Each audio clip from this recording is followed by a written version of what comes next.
तो भाई third person singular हो सब्जेक्ट तो ही वर्ब में एस ई एस लगेगा, वरना नहीं लगेगा। और थर्ड पर्सन सिंगुलर क्या था, हमने पिछले स्लाइड में हम पढ़े थे। थर्ड पर्सन सिंगुलर था क्या, ही, शी, इट, किसी का नाम, किसी जंतु का नाम, किसी वस्तु का नाम, आया ना, या फिर किसी संबंध का नाम, जैसे कि फादर, मदर, ब्रदर, सिस्टर, किसी का काम का नाम, डॉक्टर, या फिर कोई एक वस्तु का नाम जैसे कि पेन। इसे कहते हैं थर्ड पर्सन सिंगुलर। इसलिए मैंने कहा था कि ध्यान से इस चीज को याद रखना। तो देखो बेटा, थर्ड पर्सन सिंगुलर हो, क्या कहा मैंने, थर्ड पर्सन सिंगुलर हो यानी कि अगर आपके सब्जेक्ट के जगह में ये सारे हो तभी आपके वर्ब में एस ई एस लगेगा। आई एस को छोड़ दो, अभी ये जरूरत नहीं है, ओके। तभी एस ई एस लगेगा, वरना नहीं लगेगा। ये है पहला रूल। पहला रूल क्या है, थर्ड पर्सन सिंगुलर होना है। अब दूसरा रूल सुनो, सर एस लगाएंगे कि ई एस लगाएंगे सर, अब तो कंफ्यूजन आ गया। एस लगाएंगे कि ई एस लगाएंगे, देखो ध्यान से। पहला रूल बोलता है कि सब्जेक्ट को देखो थर्ड पर्सन सिंगुलर होना है, और दूसरा रूल कहता है कि अगर वर्ब के लास्ट में O, X, C H, S H, S S हो, क्या हो, O X C H S H S S हो, तो बेटा ई एस लगाना, और अगर ना हो तो क्या लगाना, एस लगाना। जैसे कि अब मैं एक एग्जांपल देता हूं, जैसे कि देखो, ही प्ले क्रिकेट, ही प्ले क्रिकेट। तो सबसे पहला क्या है पॉइंट बेटा, सब्जेक्ट को देखो क्या है, सर थर्ड पर्सन सिंगुलर है, और थर्ड पर्सन सिंगुलर हो तो बेटा वर्ब में एस ई एस लगेगा।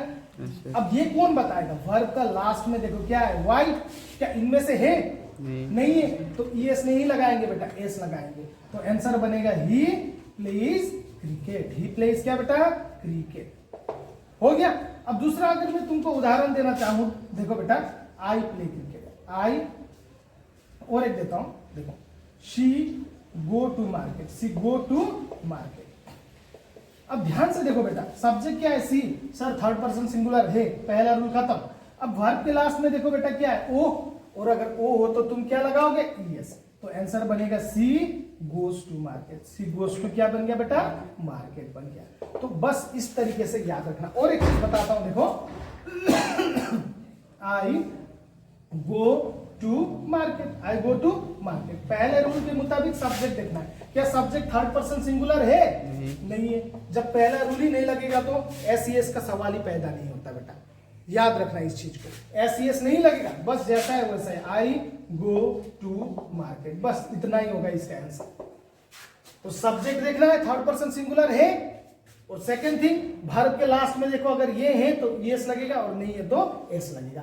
और अगर सब्जेक्ट ही थर्ड पर्सन सिंगुलर ना हो तो सेकंड रूल यानी कि एस ई एस का कोई सवाल पैदा नहीं होता है, जैसे का तैसा ही लिख देना, बस ये रूल याद रखना।